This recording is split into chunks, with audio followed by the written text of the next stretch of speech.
Torej, najprej vsi prav lepo pozdravljeni, najprej lepo pozdravljam gospoda škofa ordinarija Celjskega, vse vas, dragi prijatelji in prijateljice, ki ste se odzvali vabilu Doma svetega Jožefa na to predavanje, ki ima kot temo Krščanstvo in Evropa. Kaj je krščanstvo prineslo svetu, kaj je prineslo Evropi, kaj je prineslo slovenskemu narodu. In ker, kot je bilo že omenjeno, nisem mogel priti prejšnji teden, ko bi govoril predvsem o tem, kar je krščanstvo dalo svetu, bom danes moral strniti snov, ki sem jo pripravil, od dveh predavanj v enega. In upam, da ne bo preveč zgoščeno, da bo razumljivo in tudi ne preveč dolgo. Me boste ostavili, ko bo čas za to. Torej, začnemo s tem vprašanjem. Kje najti točko, po kateri bi lahko začeli šteti leta? Katera je tista točka, ki opravičuje, da po tej točki, po tem dogodku, začnemo šteti leta? Tu je seveda potrebna neka odločitev. Ne vemo, kdaj se je začelo vesolje, ali ne vemo, kdaj se je življenje pojavilo na površju zemlje. In zato iščemo neki dogodek, ki je bistveno zaznamoval zgodovino. Rimljani, stari Rimljani, recimo, so šteli leta od ustanovitve Rima, ab urbe condita. To je bilo leta 748, če se ne motim. Potem muslimani, Judje, ki dobesedno razumevajo svetopismo, štejejo leta od stvarjenja sveta, se pravi 4000 let pred Kristusom. Vemo, da to znanstveno ne drži. Muslimani štejejo leta od 622, ko je Mohamed pobegnil iz Meke v Medino, in to je doba, ki se imenuje hidžra, muslimansko štetje let. Mi štejemo leta od domnevnega Jezusovega rojstva. Dejansko je Jezusovo rojstvo kot začetek našega štetja splošno, najbolj splošno in najbolj vesoljno sprejeto. Praktično vse države, vse mednarodne inštitucije ga danes sprejemajo. Tudi države, ki niso krščanske ali ki nimajo krščanske tradicije, kot Indija ali Kitajska, sprejemajo tako imenovano naše štetje. In lahko rečemo, da so se vsi drugi drugačni načini štetja pravzaprav izjalovili. Recimo, francoska revolucija je hotela začeti, torej je začela šteti leto od začetka revolucije. Leto 1, leto 2, leto 3. To je trajalo kakšnih 12 let, dokler ni prišel na vlado Napoleon in je to štetje ukinil in je Francija prešla na staro štetje. No, komunisti so bili bolj pametni, niso hoteli začeti šteti leta od oktobrske revolucije, ker so vedeli, da bi jim to spodletelo, in so pa hoteli zakriti izvor našega štetja s tem, da niso rekli več pred Kristusom ali po Kristusu, ampak pred našim štetjem in po našem štetju. Torej, ta univerzalni pomen Jezusovega prihoda na svet je imel torej določene posledice za človeštvo. Prinesel je določene premike in spremembe v zgodovini človeštva. In zato je naravno, ker štejemo pač po Kristusu, pred Kristusom in po Kristusu, je naravno, da se vprašamo, kaj je krščanstvo prineslo novega in izvirnega v človeško zgodovino. Ali, na drugačen način, česar danes ne bi bilo, ali kaj se v 2000 letih ne bi bilo zgodilo, če se Kristus ne bi pojavil med nami. V čem je torej krščanstvo spremenilo naš pogled, naše pojmovanje človeka, naš pogled na svet, naše vedenje o vesolju, v čem je krščanstvo prispevalo k napredku znanosti, kakšen je njen krščanski vpliv v rojstvu in v razvoju evropske umetnosti. Vsa to vprašanja si postavljamo danes, ko skušamo ugotoviti, kaj je krščanstvo prispevalo k zgodovini človeštva in predvsem k zgodovini Evrope in evropskega človeka. Na ta vprašanja bomo skušali torej odgovoriti v tem našem nocojšnjem srečanju. Prvo poglavje, prvo točko bomo šel kar hitro. Namreč, ker nimamo časa, da bi vsega tukaj obravnavali. Namreč, nekaj, kar je nedvomno izvirno, kar je prineslo krščanstvo, je ideja vesoljnosti, ideja univerzalnosti.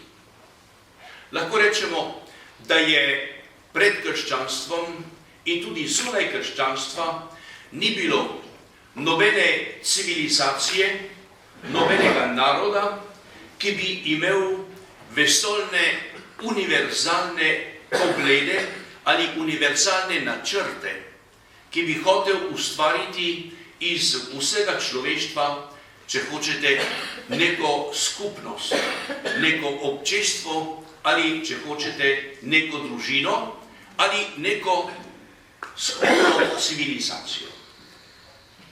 Ta ideja se je porodila s krščanstvom. Jo je krščanstvo prineslo v svet in jo je uveljavilo v svetu. No in kot mi, ki poznamo evangelij, vemo, da je rečeno, recimo v evangeliju pri Mateju, pojdite po vsem svetu in poučujte vse narode. Se pravi, krščanstvo ima en svetovni načrt, ki se razteza na vse človeštvo. V krščanstvu je tudi ideja, ki je povsem nova v zgodovini človeštva, da smo vsi ljudje enaki. In to je posebno poudarjeno, če hočete, že v Stari zavezi, ampak zelo izrecno poudarjeno pri svetem Pavlu, ki pravi, da odslej po Kristusu ni več Juda, ne Grka, ni več sužnja, ne svobodnjaka, ni več moškega, ne ženske, kajti vsi ste eno v Kristusu. Tu je govor o temeljni enakosti vseh ljudi. In tako je krščanstvo dejansko v svojem, bi rekel, prostoru, v evropskem prostoru, začelo ustvarjati neko družino narodov, krščanskih narodov, ali kot so to imenovali Christianitas. Nemci pravijo Christentum, Francozi pravijo Chrétienté. In to je bil ta krščanski svet, ki ga je krščanstvo ustvarilo v Evropi in je dalo evropskim narodom občutek neke pripadnosti skupnemu, bi rekel, enemu in istemu svetu, eni in isti veliki družini krščanskih narodov. Mi, recimo Slovenci, smo v to skupnost krščanskih narodov stopili po letu 745 s krstom naših knezov Gorazda in Hotimira na Bavarskem. No, in neki pozni latinski pesnik, Rutilius Nemecianus, tistim, ki razumete latinsko, boste uživali ob teh besedah, fecisti patriam diversis gentibus unam. Iz različnih narodov si ustvaril Bog, si ustvaril eno domovino. To je ta krščanski svet. In to je prvič, da se je v zgodovini pojavil ta načrt in da se je tudi uresničeval ta načrt krščanskih narodov povezanih v eno domovino. In so se čutili prej kot Angleži ali Francozi ali Španci ali Nemci ali Slovenci, prej kot vse to so se čutili kot kristjani. No, vendar že v prvem tisočletju, po sredini prvega tisočletja, pa se pojavi v Evropi ali v svetu, niti ne v Evropi, v Aziji, se pojavi drug tip univerzalizma, drug tip univerzalnosti, muslimanski. Ali je to pod vplivom krščanstva? Po vsej verjetnosti, vendar islam ima svojo univerzalnost, ima svoj načrt, svoj pogled na človeka, ima svoj pogled na svet, ima svoj pogled na zgodovino in ima tudi svoj načrt poenotenja človeštva v islamski veri. In tukaj se začne ta zgodba, ki traja še danes, namreč veliki izziv za krščanski svet je ta druga univerzalnost, ta druga vesoljnost, ki jo predstavlja bojeviti, agresivni islam, ki hoče dejansko iz vseh narodov narediti muslimane. In vidimo, da se islam širi z mečem, da si osvoji vso malo Azijo, Sveto deželo, Severno Afriko, Balkan in se širi proti Indiji, tja do Indonezije, do skrajnih meja Azije. In ta konflikt med krščanskim univerzalizmom in med islamskim univerzalizmom nekako je bil navzoč vseh teh stoletij. To je del naše zgodovine, del evropske zgodovine. Vendar, dobro, in gremo naprej. Vendar ideja krščanskega univerzalizma ali vesoljnosti seveda zaradi islama ni odmrl, ni zamrl, je ostalo. Vendar imamo v Evropi en določen proces, če hočete, sekularizacije, ko ta krščanski univerzalizem se nekako sekularizira in ga, recimo, francoska revolucija nekako spremeni ne več v krščanski univerzalizem, ampak v nekakšen evropski nacionalizem.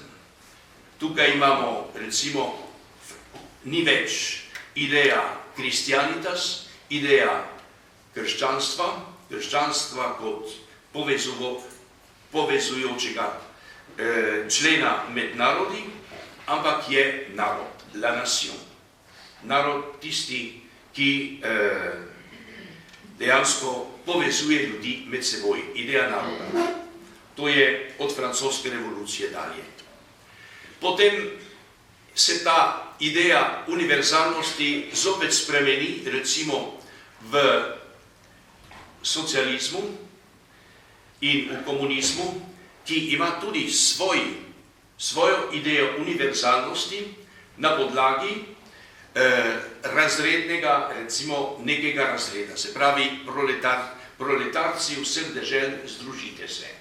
To je poziv, da se narodi združujejo v imenu neke ideje, enakosti, solidarnosti in vsega, kar vemo o marksizmu.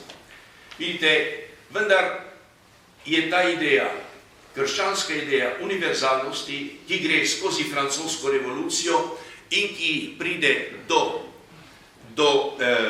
komunizma, do socializma, dejansko je to tista stara krščanska ideja, ki jo je prinesla na svet krščanska cerkev. No, kako je recimo katoliška cerkev konkretno reagirala na vse te tokove, ki so se pojavili v zgodovini? Treba je reči, da je bila cerkev glede univerzalnosti seveda dokaj skeptična. Ni dosti verjela, da bo komunizem recimo ustvaril eno vesoljno družino narodov. Da na podlagi temeljnih idej marksizma to ne bo šlo. Nikoli cerkev ni verjela v ta ideal marksističnega ali marksističnega internacionalizma.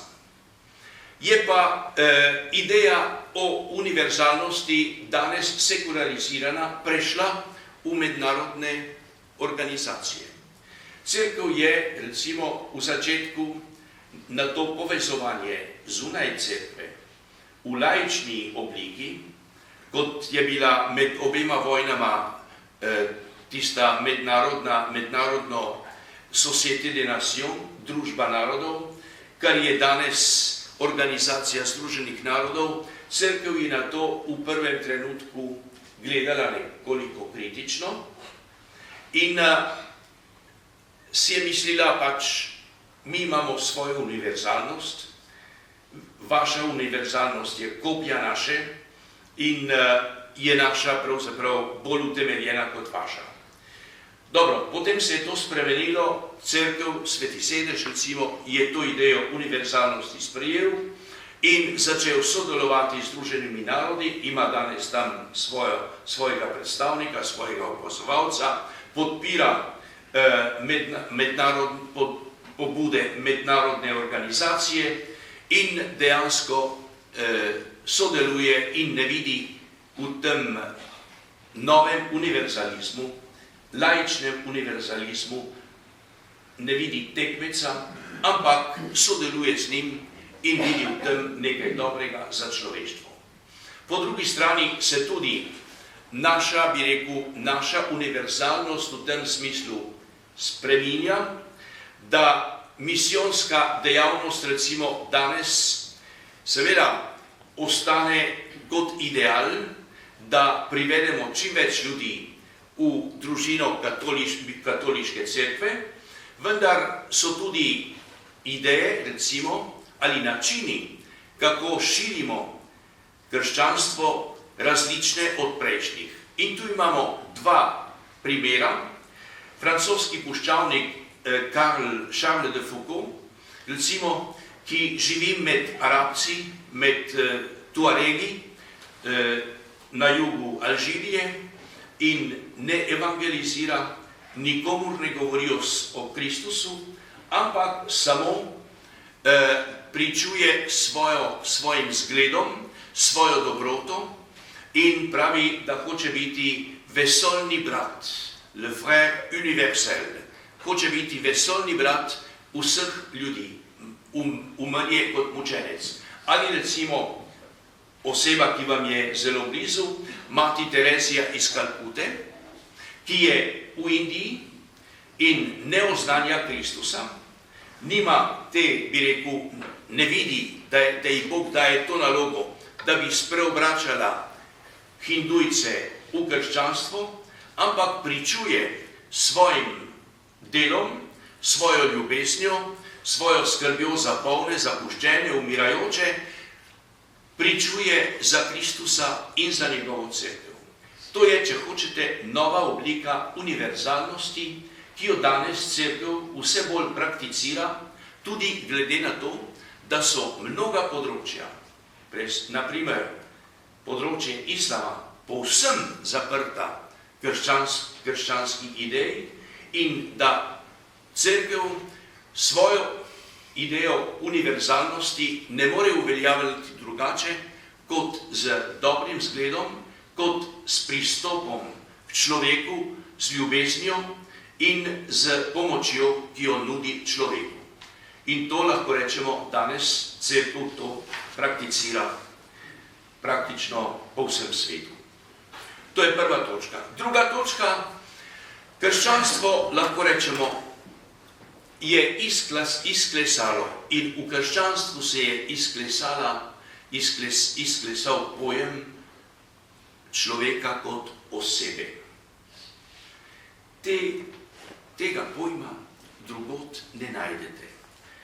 Glejte, človek kot osebno bitje s svojimi pravicami in dolžnostmi, človek kot središče ljubezni in svobode, s svojim dostojanstvom, človek kot enkratno bitje, svojo neponovljivo usodo, ta pojem je pognal na krščanskih tleh. Tega pojma nimate v hinduizmu, nimate v budizmu. Mogoče nekoliko, nekaj tega je v islamu, ker islam je itak slaba kopija krščanstva, kot vemo. Ne? Vidite, v krščanstvu, kako pojmujemo človeka? Človek je ustvarjen po Božji podobi. In torej, človek nosi Božje veličanstvo na svojem obrazu, Božjo slavo.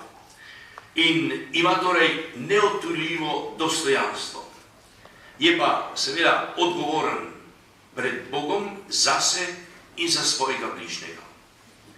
Vsak človek je torej enkraten, neponovljiv, izviren, vsak človek je unikat. In Bog je hotel v Jezusu Kristusu stopiti v najbolj intimni odnos s človekom. Hotel je postati človekov najbližji sogovornik, njegov prvi ti. Ko nekdo reče ti, se to nanaša na Boga. In ta človek ve, da smo pred Bogom vsi enaki, kot sem že rekel. Dobro, zdaj se lahko vprašamo en problem, zgodovinski problem. Če je tako, da so vsi ljudje Božja podoba, da so vsi ljudje enaki, kako da krščanstvo ni odpravilo suženjstva, recimo. V bistvu je krščanstvo suženjstvo razvrednotilo že od začetka. Ker smo, kot pravi Primož Trubar, pred Bogom smo vsi glih. Ker smo pred Bogom vsi enaki. Vendar niso čutili potrebe, da se suženjstvo odpravi, ampak se je samo po sebi. Torej, krščanstvo nikoli bilo preveč navdušeno nad revolucijami, veste. Da bi šli zdajle z neko revolucijo obračati svet na glavo. To ni v krščanskem slogu in nikoli tega ni počenjalo. Ampak je bilo vedno zato, da se neka stvar po nekem razvoju počasi spremeni in da se ne dela škoda in krivica po drugi strani.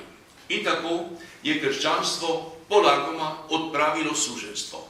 Res pa je, da se potem v 16. stoletju, recimo z odkritjem Amerike, zopet v krščanskih deželah zopet pojavilo suženstvo in da so ga z veseljem prakticirali Portugalci in Angleži predvsem.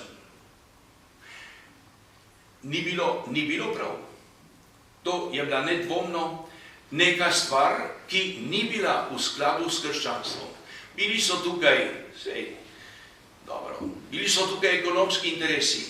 Indijancev je bilo v Ameriki premalo, tudi niso bili dosti močni in so lovili tiste korenjake po Afriki, ki so jih seveda Afričani pripeljali na ladje, veste, oni sodelovali pri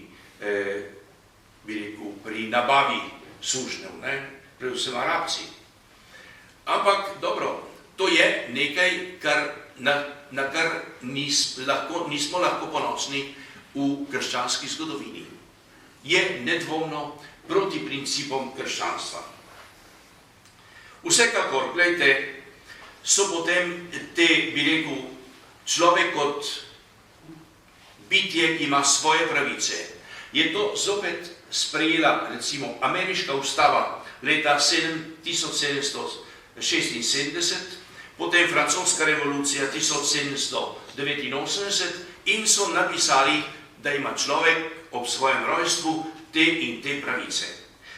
Lahko rečemo, da so te ideje po svojem izvoru krščanske.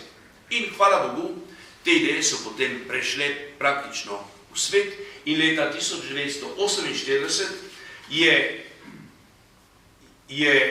Organizacija združenih narodov te pravice slovesno razglasila. Moramo reči, da je pri besedilu te deklaracije o človekovih pravicah bistveno sodeloval katoliški filozof Francoz Jacques Maritain. Njegov proces za beatifikacijo se je začel in da je to pravzaprav krščanska ideja. Hvala Bogu, s tem bi rekel, krščanstvo nekaj daje svetu, ne samo krščanskim narodom, ampak tudi tistim, ki sploh niso imeli v zgodovini nobenega stika s krščanstvom. In če se to danes uveljavlja in se uveljavlja, vedno bo se uveljavlja, je to zasluga krščanstva. In to opravičuje, da danes rečemo, da smo v letu 2012. No, zdaj, to, bi rekel, te pravice so dejansko sekularizirane. Ampak to nas ne sme motiti, kakorkoli, tudi v sekularizirani obliki je to nekaj dobrega in nekaj, kar človeku pomaga, da raste v svojem dostojanstvu kot človek. Vidimo pa, da se te stvari celo širijo, recimo, danes je vse bolj, imamo mednarodna sodišča, ko sodijo, recimo, krivce vojne na Balkanu. To je nekaj novega, kar se je pojavilo v zadnjih letih. In sodijo nekaj afriškim diktatorjem. In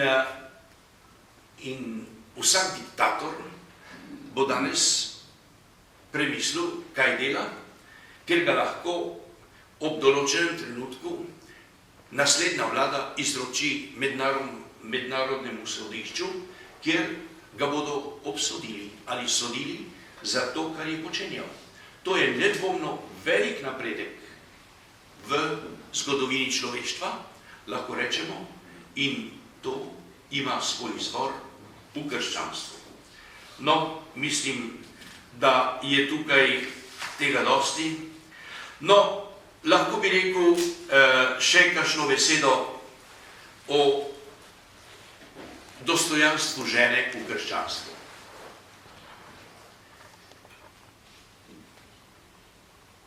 Rečeno je v Svetem pismu, da je Bog ustvaril človeka, moža in ženo ju je ustvaril.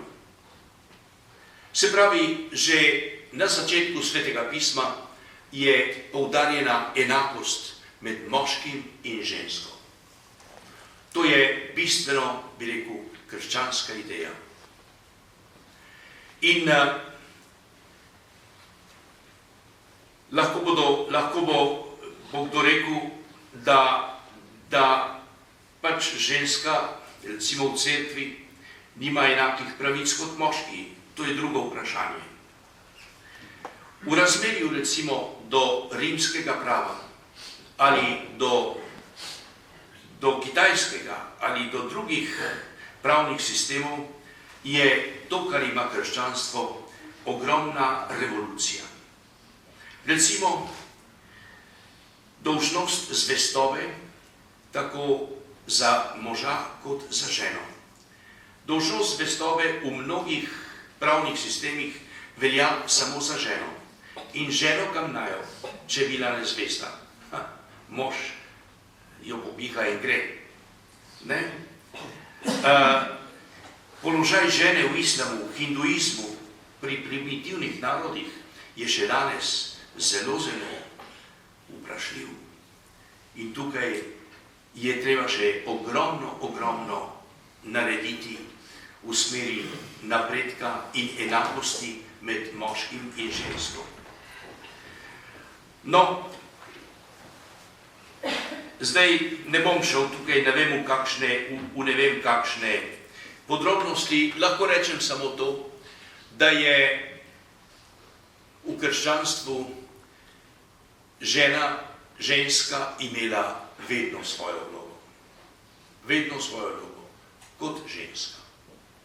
V srednjem veku, recimo, je bilo en kup znamenitih žensk, bodisi opatinje, redovnice, bodisi kraljice, bodisi celo kakšne vojskovodinje, kot Ivana Orleanska, Arška in tako naprej. Papež Benedikt XVI je imel en cel ciklus nagovorov ob sredah, ko je predstavil te velike ženske like iz krščanske zgodovine. Tega v drugih civilizacijah nimate. Tega ni v drugih civilizacijah. Zdaj, seveda, prišel bo ugovor, kako pa da ženske ne morejo biti duhovnice. Aha, tukaj pa smo. Veste kaj, to je Janez Pavel II rekel, da o tem ne bomo več debatirali, ker bi bilo to v nezvestobi svetemu pismu, nezvestobi razodetju. Jezus je pri zadnji večerji posvetil v duhovnike in jim je rekel, to delajte v moj spomin 12 apostolom. Ali 11, ker Juda je že odšel. In cerkev se je vedno tega držala. Da duhovniško službo opravljajo lahko samo moški. Ne zato, ker bi bila ženska manj vredna, ampak ker ima svojo vlogo v cerkvi. In tako recimo teolog Hans Urs von Balthasar govori o marijanskem principu v katoliški cerkvi. Se pravi, kot Marija v prvi krščanski skupnosti med apostoli, v prvi krščanski generaciji, ki je imela svojo vlogo, tako vlogo ima tudi ženska danes v cerkvi. In ta vloga ni manjša, ampak je drugačna. Tudi zaradi tega, ker nismo vsi glih v tem smislu, da moški je moški, ženska je pa ženska. Ne? Ni rečeno, da nista enaka, ampak dobro, nista enaka, seveda nista enaka. Nista pa eno in isto. Če moram reči to kontradiktorno, se mi razumete. Dobro, še to bi poudaril, gledajte, kar zadeva ženske. Veste, a ste videli v koranskih šolah, recimo, kdo se uči Korana? Fantki. A ste videli kakšno punčko? Nikoli. Medtem ko v Evropi imamo šole za dekleta že od srednjega veka naprej. Pri nas recimo smo imeli v Velesovem, so imeli dominikanke, so imeli šolo za dekleta, uršulinke od ne vem katerega stoletja, 16. stoletja naprej, šole za dekleta. V drugih civilizacijah tega ni bilo. Se pravi, in to za revna dekleta, veste, ne samo za kneginje in za grofice. To je bilo v krščanski Evropi vedno navzoče, da so enaki, da sta moški in ženska enaka v svojem dostojanstvu, vsak pa ima svojo vlogo v cerkvi. Dobro. Sedaj drug veliki prispevek, ali da uporabim hrvaški izraz, doprinos krščanstva človeški družbi je razmerje cerkev in država. Jaz ne bi rad uporabil besedo ločitev cerkve in države. Naša ustava sicer ima to formulacijo. Jaz bi govoril predvsem o tem, o razlikovanju med državno, politično oblastjo in med duhovno in cerkveno oblastjo.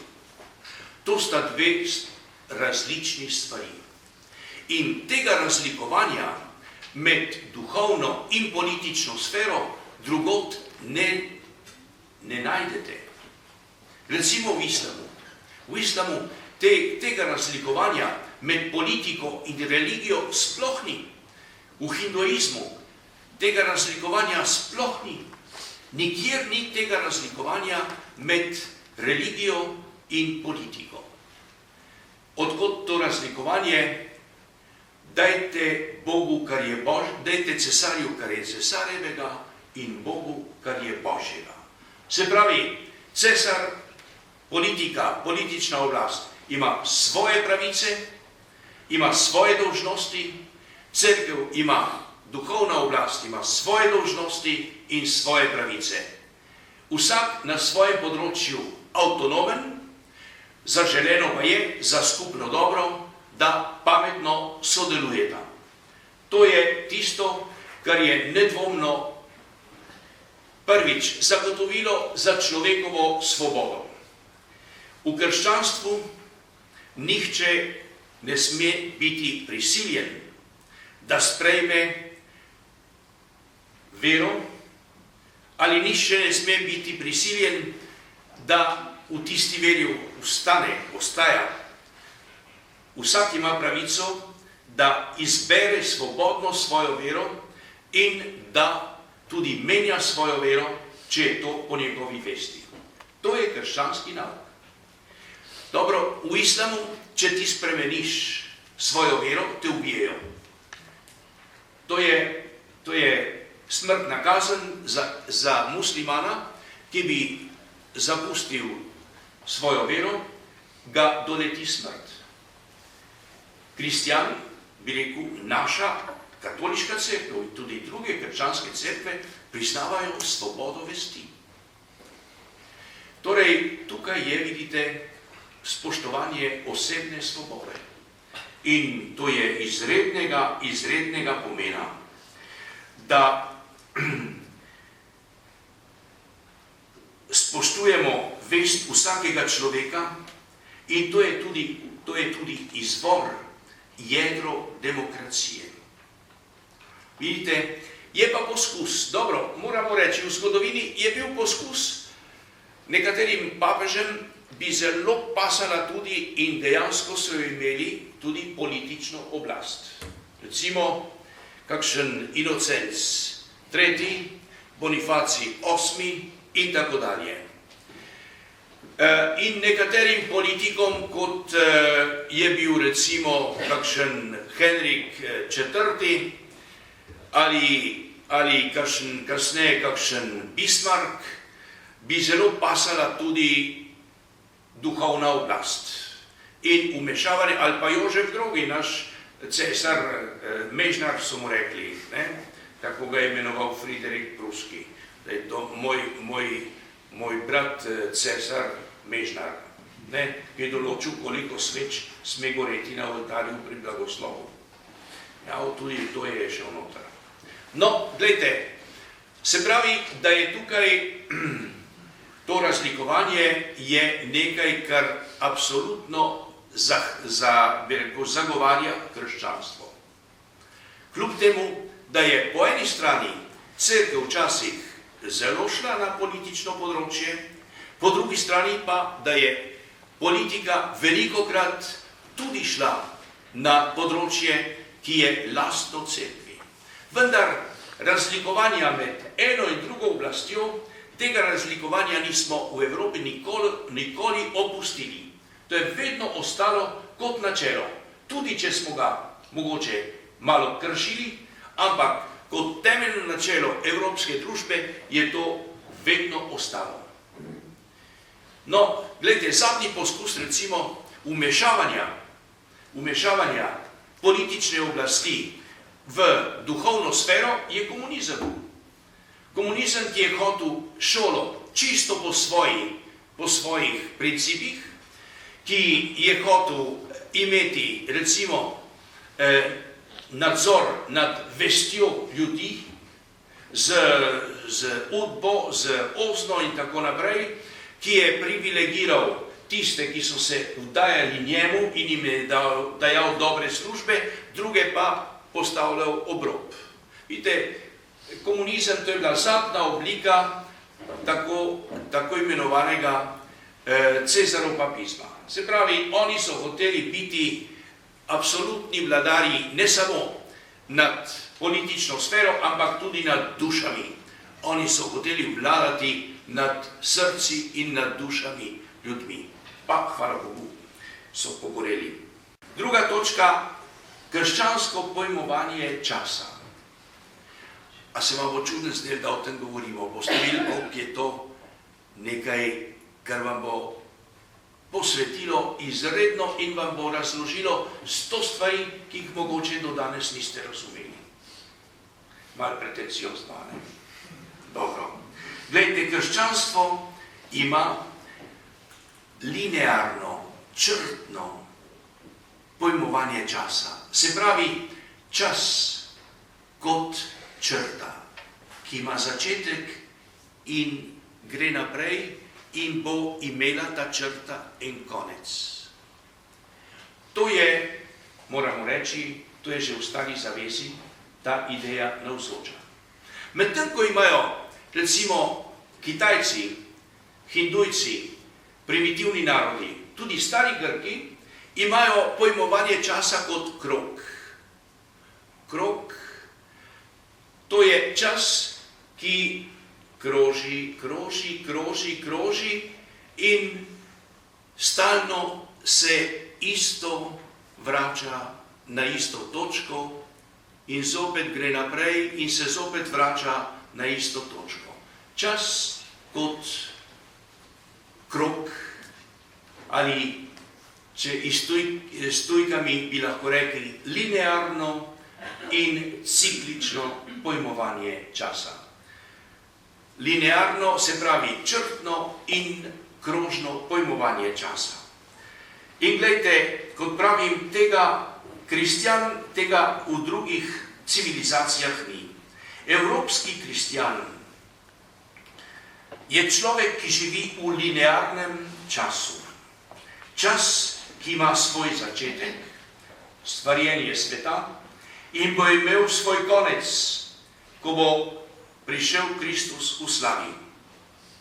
Vsak dogodek je enkraten, je neponovljiv in vsako človeško življenje, vsaka človeška usoda je enkratna, neponovljiva. Vsako človekovo dejanje, vsako naše dejanje ima torej neko težo, neko resnost, ker je vpeto v ta linearni, črtni čas, v ta neponovljivi čas. čas, ki se ne ponavlja.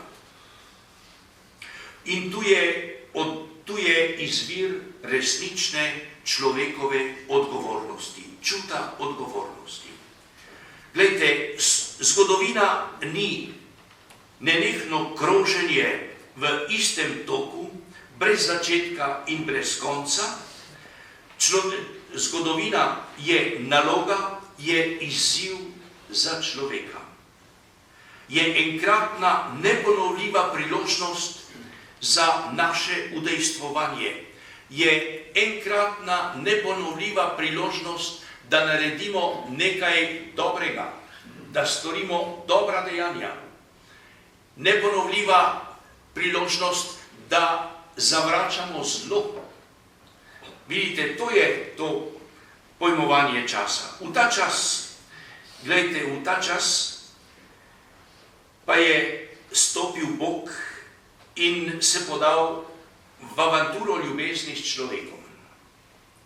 Človeka vabi v zavezo, hoče strniti zavezo z njim, vabi ga, da v zgodovini, ki je zaznamovana zlom, gradi Božje kraljestvo. V povezavi z Jezusom Kristusom in v občestvu cerkve je človek vabljen, da premaguje zlo v sebi in v svetu in da gradi civilizacijo ljubezni, kot pravi Pavel VI, da dela za pravičnost in za mir med narodi. Glejte, in ta naš čas, naš črtni, linearni čas, naš krščanski čas, je čas, ki je med nekim odločilnim trenutkom in ki pričakuje še en odločilni konec. Kot pravijo nemški teologi, to je čas med že in še ne. Že, kaj je že? To se pravi, Kristus je že zmagal. Zlo je v svojem jedru že premagano.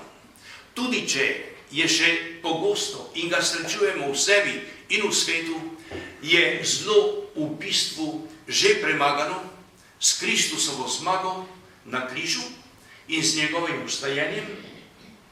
In bi rekel, in ta čas bo imel, bo že, to se pravi, to je že zmaga in še ne, to pomeni, da še pričakujemo neki odločilni dogodek. To je torej čas, ki ga mi živimo, je umestni čas. Čas med Kristusovo zmago in med njegovim prihodom v slavi. In ta čas je čas dejavnosti, čas misijonske dejavnosti, čas, ko delamo čim več dobrega, čas, ko rastemo in ko gradimo cerkev, ko gradimo Božje kraljestvo na zemlji. Vidite, in ta čas, torej je tisti čas, ki je odprt. Zdaj, če jaz, recimo, ko že vsi izhajamo malo iz komunizma in ki smo ga živeli, če primerjam, recimo, naš čas, krščanski čas, z komunističnim časom, boste tudi razumeli, zakaj je komunizem propadel. Jaz sem še takrat, ko je bilo to slišati kot nekaj bogokletnega, sem rekel, kaj bo uničil komunizem, sem rekel, dolg čas ga bo uničil. No, in gledajte, v komunizmu ni bilo že in še ne, tam je bilo samo že. In že, kaj je bil že? Revolucija. Kulmen, vrh zgodovine je bila revolucija.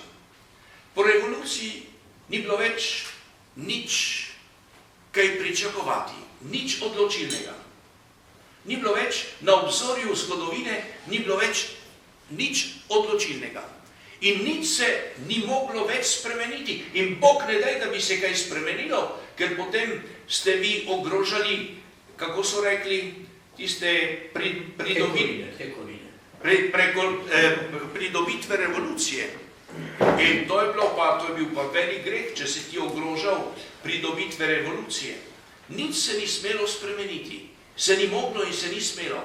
Se pravi, to je bil zasiljen čas. To je bil čas, ki se je pravzaprav že ustavil. In komunizem nimal več časa. To je bil čas, ki je mrknil.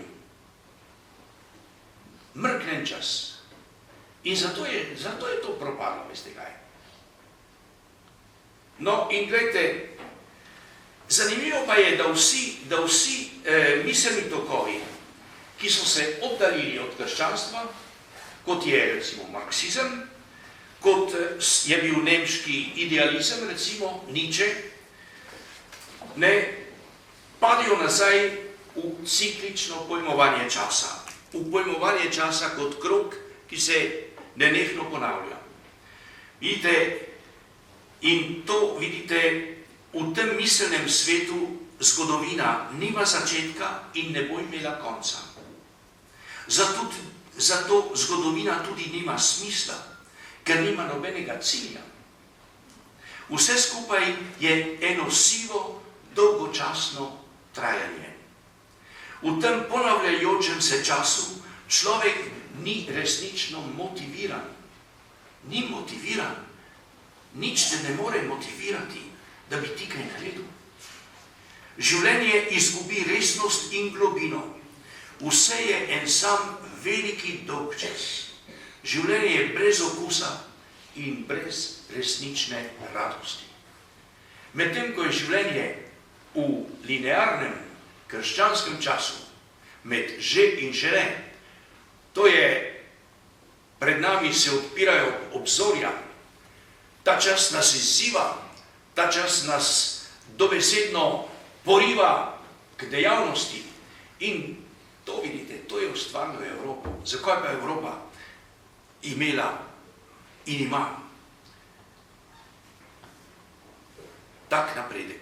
Vse ta napredek je potem, hvala Bogu, delila z drugimi, drugi so ga sprejeli, ampak to se je začelo v Evropi in spočelo v Evropi prav zaradi tega.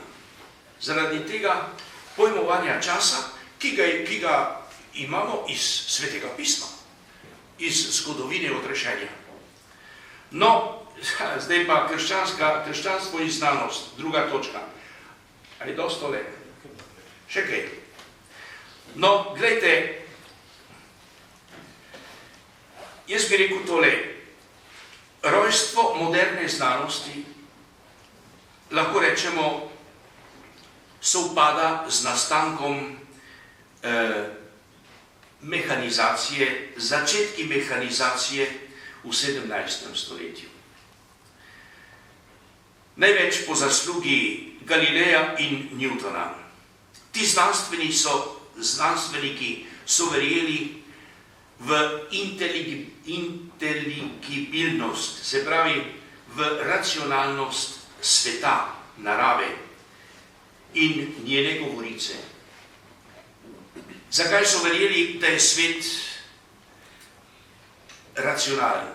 Da je tukaj neka logika, da je v ustroju sveta nekaj logičnega, nekaj, da to ni en kaos, zato ker je to Bog ustvaril, ker je ustvaril to vrhovni, bi rekel, logos, razum. Če bi bilo to, kot trdijo recimo razne kozmogonije, ki govorijo o prvotnem kaosu, marksizem ima to idejo, prvotni kaos. V začetku je bil kaos, potem se je pa tole počasi začelo bliskati in jasniti in končno smo prišli do tega, kar imamo danes. Svetopismo pravi, ne, v začetku je jasnost besede, v začetku je jasnost razuma, najvišjega razuma, Božjega razuma. Torej, je narava razumljiva, se jo da razumeti, se jo da analizirati in se jo da tudi, kar je tudi človeku rečeno, obvladati. Če imaš ti primerne inštrumente, boš naravo tudi obvladal. In s tem se začne v Evropi tehnološka revolucija, industrializacija in ves ta napredek, ki smo mu priča. No, je pa zanimivo zgodovinsko, iz zgodovinskega vidika je zanimivo tole, da so dejansko dejansko se je znanost, izkustvena znanost, pojavila samo enkrat v zgodovini človeštva in samo na eni celini v Evropi. So pa bile že prej zunaj Evrope razne tehnologije, ki so se pojavile na različnih krajih in neodvisno od sebe, neodvisno med seboj. Recimo, poljedelstvo se pojavi na različnih krajih v neolitiku. Naprimer, na Bližnjem vzhodu, na Kitajskem, Novi Gvineji, v Ameriki. In kakšen je vzrok, da človek preide iz nabiranja sadežev in lova v poljedelstvo? Demografski pritisk. Več ljudi je bilo, treba je bilo zagotoviti hrano na bolj gotov način, kot je lov, recimo, a si ujel ali pa nisi ujel, ne? In poljedelstvo, ki je sicer bolj naporno, vendar se je pojavilo poljedelstvo. No, lahko rečemo, da je pravzaprav Evropa veliko sprejela od drugih, v začetku od drugih narodov. Naprimer, velike iznajdbe, velike, bi rekel, pridobitve v zahodnji Evropi, recimo udomačenje živali, uporaba rastlin, pisava, metalurgija, kolo, mesto kot habitakulum, država, vse to pravzaprav je Evropa prejela od drugod. Šele po letu 900 po Kristusu, malo pred tisočletjem, se na zahodu začne pojavljati nekaj zanimivega. Recimo mlin na vodo. Cisterciani so več znašli, veste, ne? Ali pa plug z železnim lemežem, ki je bil veliko boljši kot pa drevo, bi rekel leseno, ki ni šlo v globino in se je skrhalo in je malo dalo. Dobro. Sedaj, gledajte, v tej dobi, to se pravi pred okrog leta 1000, ne, v tej dobi je bila Kitajska že kulturno in jezikovno poenotena. Že več kot 1200 let. Kitajci so znašli poljedelstvo, živinorejo, pisavo, metalurgijo in potem iz tega so potem iznašli tudi papir, kompas. Kaj je krmilo? Krmilo, to, kar je pri ladji, ne? Krmilo, recimo, smodnik, pa še algebro, astronomijo, recimo, to so Kitajci imeli. Zakaj je Kitajska iz tega, bi rekel, iz te stopne ni šla v višjo stopno, ko je imela veliko prednost v razmerju do Evrope in je imela vse elemente za potrebni razvoj. Vidite, lahko rečemo, zaradi tega, ker Kitajska ni imela ideje o univerzalnosti, da se mora ta njena civilizacija, da je poklicana, da jo dajo drugim narodom, da jo širijo med druge narode in ker ni imela ideje o prihodnosti. Ker jo prihodnost jo ni zanimala. Prihodnost jo sploh ni zanimala.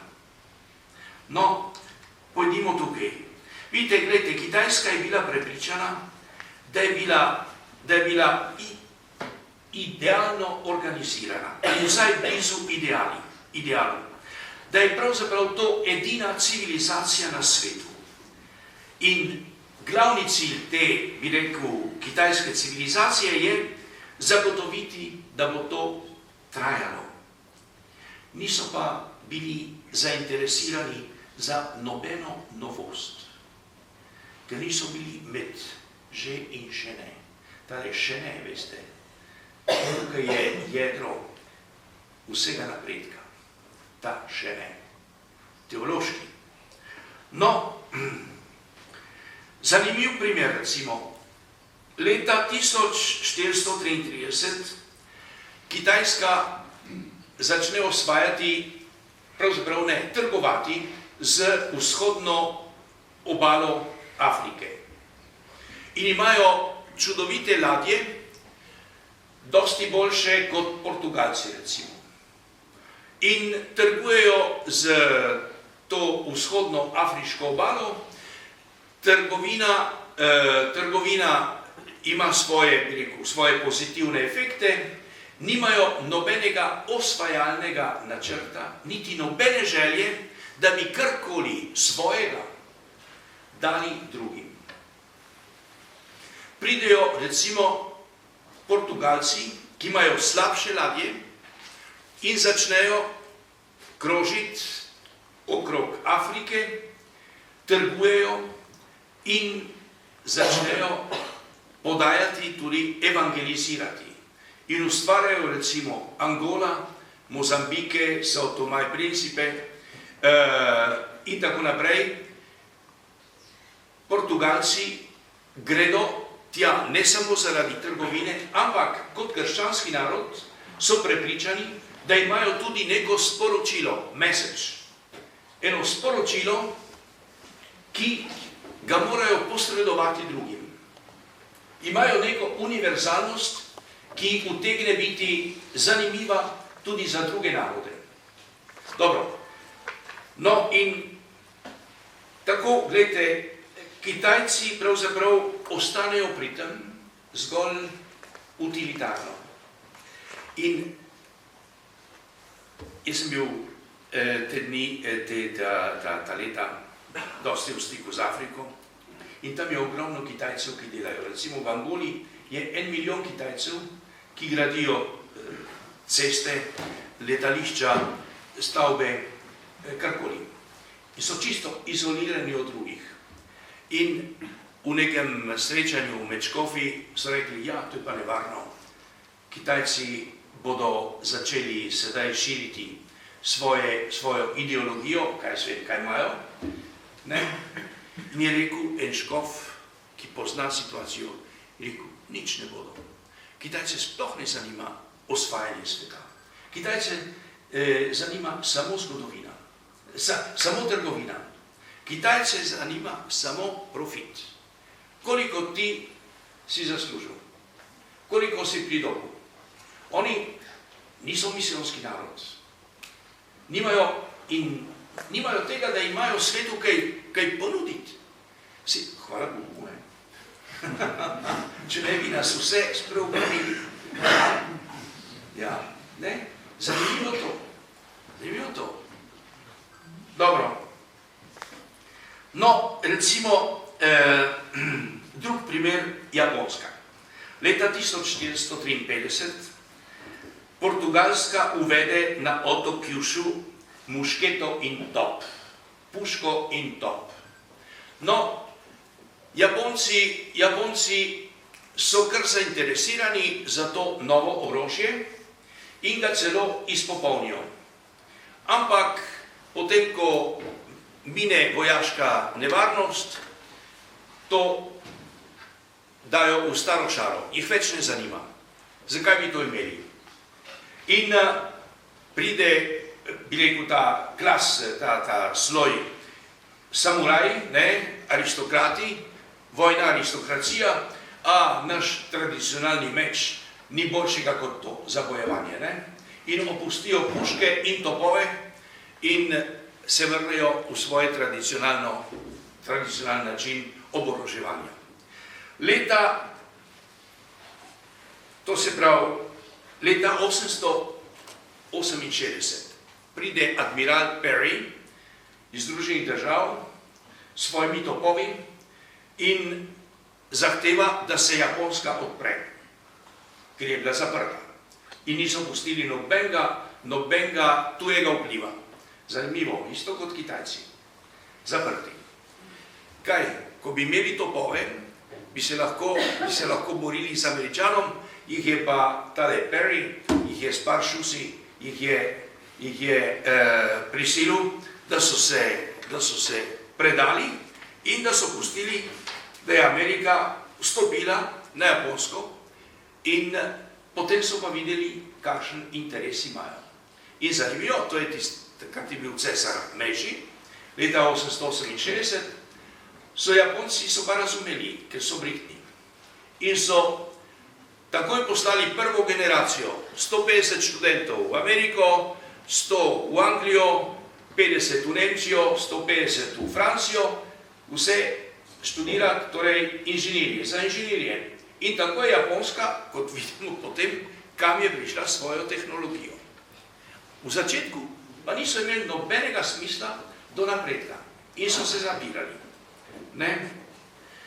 No, vidite, ta zgled Kitajske in Japonske nas uči, da samo matematični in tehnološki napredek ni zadosti. Potrebno je nekaj drugega. Družba mora biti odprta v svet, univerzalnost, krščanska univerzalnost in usmerjena v prihodnost. Tale še ne. Da se ne boji sprememb in da si želi napredka. To pa je bila zmerom krščanska družba. In taka družba je obstajala in obstajala v krščanski Evropi.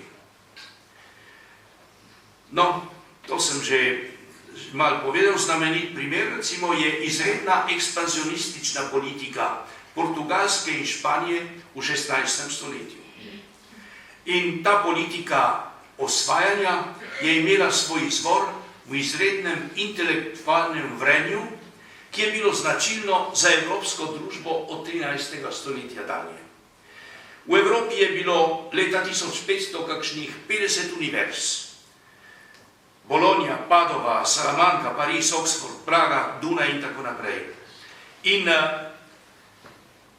vse to, bi rekel, vse te univerze so vzgajale evropsko mladino in to v krščanskem duhu. In tukaj je pravzaprav vzrok našega napredka. In če ponovim to, to zaradi tega, ker smo imeli to idejo, da je Bog ustvaril svet kot nekaj racionalnega, kot nekaj logičnega, kot nekaj spoznavnega, ne pa kot ten kaos. In po drugi strani, ker je na ta čas, ki ga živimo, med enim odločilnim in drugim odločilnim trenutkom, ki ga še pričakujemo, in ko je ta čas, ko nas Bog poziva k dejavnosti, k napredovanju. To je srž evropske civilizacije. Dosti je, veste kaj, še o krščanski umetnosti bi lahko govorili, pa mislim, da bi bilo pretirano. Jaz se vam lepo zahvalim, da ni nihče zaspal. Hvala.